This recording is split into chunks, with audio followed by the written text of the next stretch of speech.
Hi friends, Indian आहार मध्ये तुमचे स्वागत आहे। आज आपण बनवणार आहोत मटकीची मिसळ। मटकीची मिसळ आणि पावाच आपण बनवणार आहोत। त्यासाठी मी मटकी हळद मीठ टाकून उकडून घेतलेली आहे। कांदा आणि खोबरं भाजून घेतलेलं आहे। आता हे आपण मिक्सर मध्ये वाटून घेणार आहोत आणि त्यानंतर पुढील प्रोसेस करणार आहोत।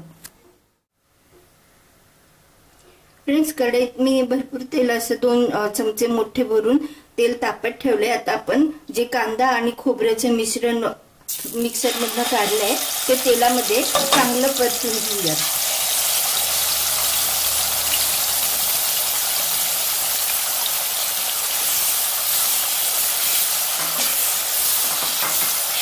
आपण मिसळ बनवणार आहोत, त्यामुळे त्यासाठी आपण तेलाचा वापर जास्त केलेला आहे। हे सर्व मिश्रण आपण चांगलं परतून घेऊ तेलामध्ये।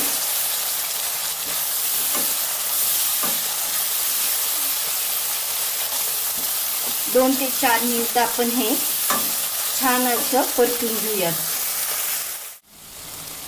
त्यात आपण थोडं आता हे खोबरं आणि कांद्याचं मिश्रण खूप छान परतून घेतले 2-4 मिनिट। थोडासा हिंग, आलं लसणाची पेस्ट टाकून पुन्हा एकदा मी हे थोडं परतून घेणार आहे, कारण आलं लसणाची पेस्ट ही कच्ची होती।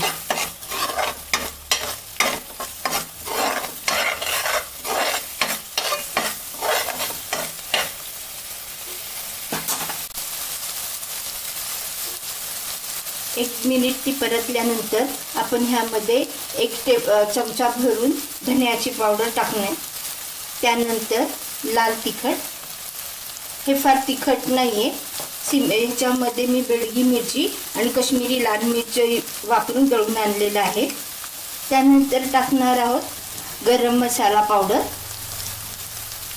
आणि अगदी थोडं अर्धा चमचा टाकणार आहे मी कांदा लसूण मसाला।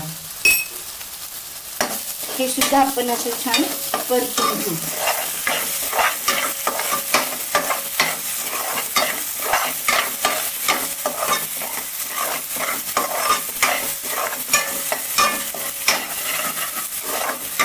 आता यामध्ये आपण ही उकडलेली मटकी टाकणार आहोत आणि त्याचबरोबर आपण मटकी उकडताना जे पाणी वापरले तेच पाणी आपण इथे वापरणार आहोत।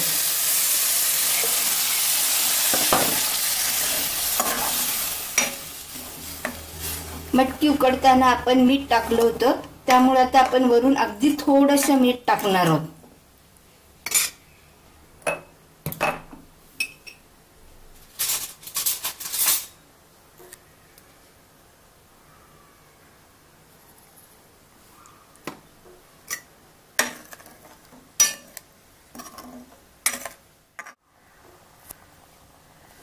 फ्रेंड्स, अशा प्रकारे आपली ही मिसळ अतिशय छान सुंदर झाली। हिचा वासही खूप छान येतोय, तरीही हिला खूप छान आलेली आहे, तुम्ही पाहू शकता। आता यावर मी चिरलेली कोथिंबीर टाकते थोडी।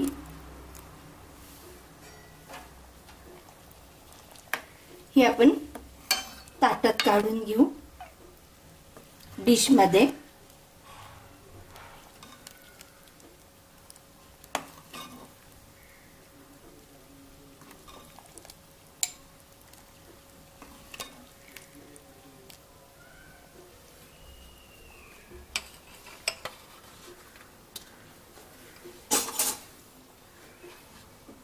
अशा प्रकारे ही मटकीची मिसळ मी बनवलेली आहे। ही मिसळ आणि ही रेसिपी जर तुम्हाला आवडली तर माझ्या चॅनलला लाईक करा, सबस्क्राइब करा आणि कमेंट्स पण करा।